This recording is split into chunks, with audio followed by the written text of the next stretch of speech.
Halo Sobat Traveler, balik lagi nih bareng aku Fajar Eko Prasetyo. Seperti yang kalian udah tahu ya di judulnya, di video kali ini aku nggak bakal mendaki gunung ataupun explore suatu tempat wisata. Tapi di video kali ini aku bakalan ngasih beberapa tips gimana sih terhindar atau menghindari hal-hal gaib ketika berada di gunung biar nggak keganggu itu gimana aja sih. Oke, langsung aja tanpa banyak basa-basi, simak videonya sampai selesai ya. Oh ya, sebelumnya jangan lupa buat like, comment, and subscribe ya, karena itu sangat penting untuk mendukung channel ini agar lebih besar lagi dan semoga bisa bermanfaat. Nah, sebelumnya kalian udah tahu dong pasti hal-hal gaib itu hal-hal kayak gimana sih? Bener banget, hal gaib itu ya hal-hal yang di luar nalar manusia. Apalagi ketika berada di gunung. Kata orang tua sih atau kata sesepuh-sesepuh sih, ya gunung memang tempatnya hal-hal seperti itu. Ya percaya atau tidak percaya ya memang hal itu ada. Contohnya di beberapa pendakianku, aku sempat digangguin beberapa kali gitu. Yang paling parah ada dua sih. Yang pertama di Sikunir, waktu itu aku nanjak habis maghrib gitu, habis sholat maghrib bareng-bareng nanjak, digangguin salah satu temanku kemasukan. Ya full ceritanya pokoknya adalah di video-videoku sebelumnya, cari aja. Dan yang paling parah tuh yang mendaki Gunung Selamat itu 17 anak waktu bulan Sura. Salah satu temanku yang memang mungkin haidnya katanya udah selesai tapi ternyata belum. Akhirnya ya kejadian lah, bahkan waktu itu nyampe teriak-teriak.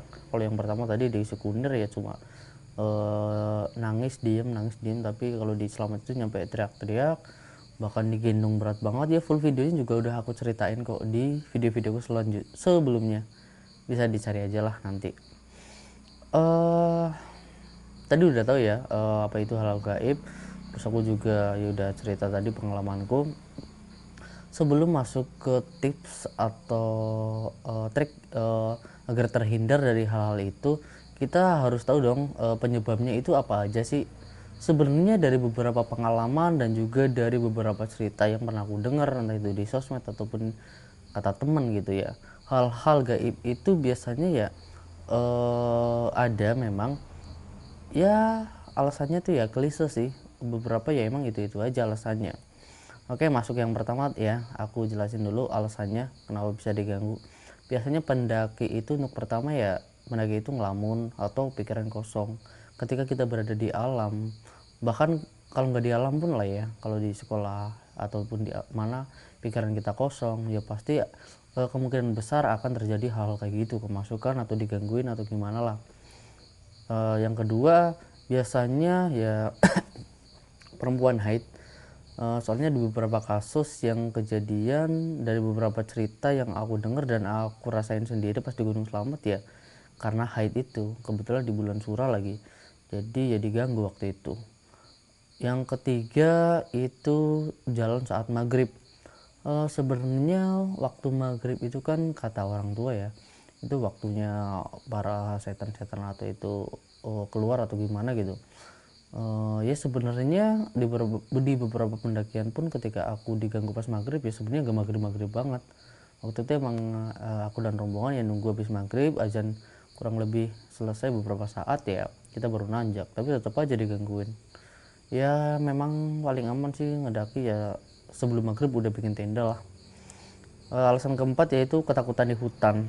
Ya sebagai pendaki ya kita memang wajar ya ketakutan di hutan, apalagi ketika kita jalan malam ya. Tapi ya hal-hal takut itu ya membuat sugesti pada diri kita dan akhirnya terjadi kita digangguin. Selanjutnya biasanya pendaki yang banyak tingkah, yang kelima ini. Pendaki banyak tingkah nih, songong banget biasanya ngerusak alam ataupun coret-coret ataupun ngomong kasar di hutan. Padahal hutan itu kan tempat yang cukup sakral. Bahkan dari temanku juga pas di Gunung Slamet ya, maaf ya aku ngomong ini sering Gunung Slamet karena emang rumahku di dekat Gunung Slamet. Beberapa cerita ya memang dari pos 1 ke atas itu udah ya nggak boleh macem-macem lah. Ya sebenarnya dimanapun sih kita kan ngegunung ya tamu ya, jadi dijagalah etikanya, cara bicaranya, perilakunya. Yang keenam biasanya faktor internal dari beberapa orang, karena memang biasanya ini sering banget terjadi.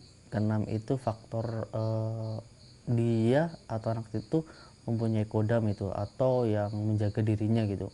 Biasanya hal-hal itu juga seringkali memancing agar diganggu gitu ketika di gunung. Ya walaupun tidak semuanya, tapi di beberapa kasus yang pernah aku dengar ya dan aku rasain sendiri itu ya memang kayak gitu. Oke, mungkin itu beberapa alasannya ya kenapa diganggu di gunung. Dan ini aku bakalan nge-share tips-tips gimana sih agar terhindar dari hal-hal gaib ketika kita mendaki walaupun solo hiking. Di beberapa kesempatan juga aku solo hiking ya aman-aman aja. Ya karena beberapa prinsip itu aku jalanin.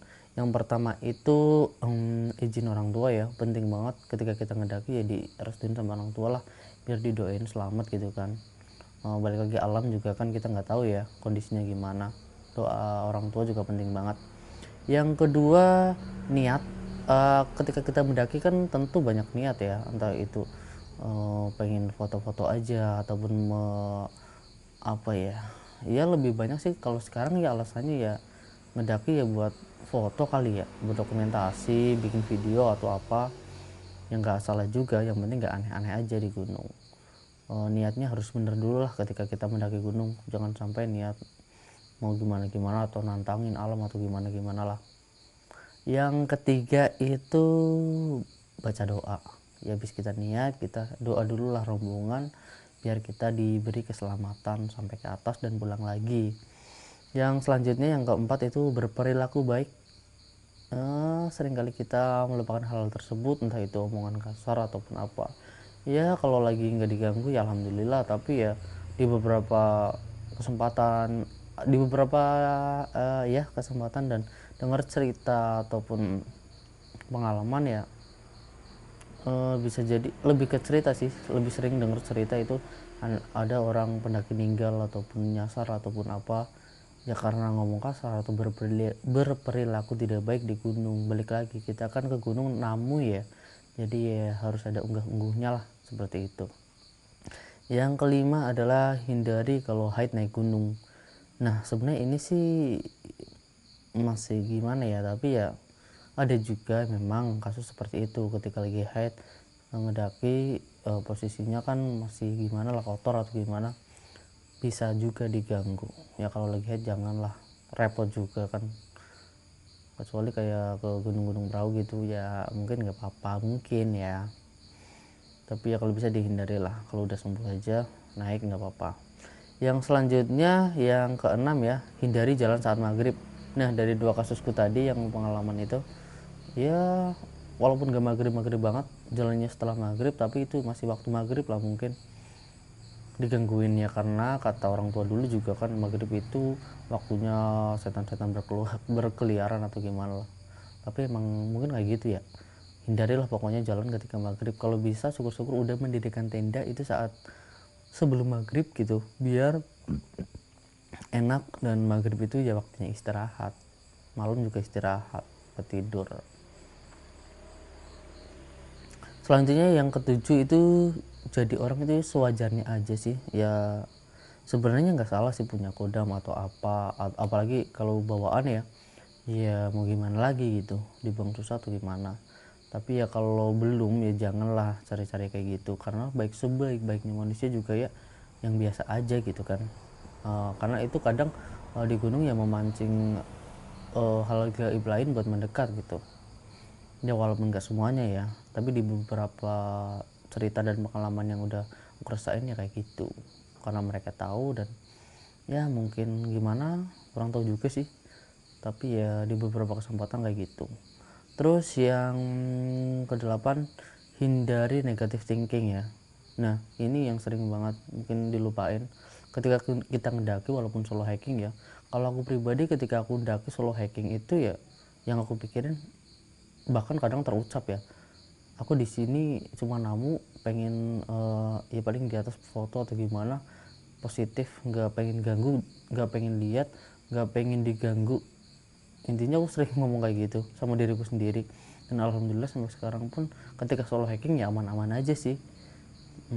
Ya belum ada kejadian nih, jangan pernah lah ya, amit-amit bahaya. Intinya selalu berpikir positif lah, aura-aura positif juga kan mensugesti diri kita gitu kan. jadi lebih lancar lah. Kalau aura-aura negatif kita ketakutan atau gimana kan itu yang menarik aura negatif dan bahaya juga kan. Ya jadi saranku ya berpikirlah yang positif selalu dimanapun.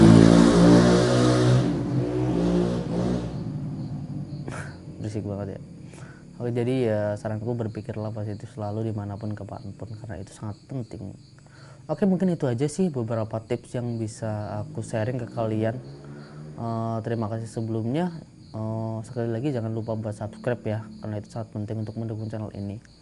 Mungkin itu aja, sampai ketemu di video-video selanjutnya. See ya.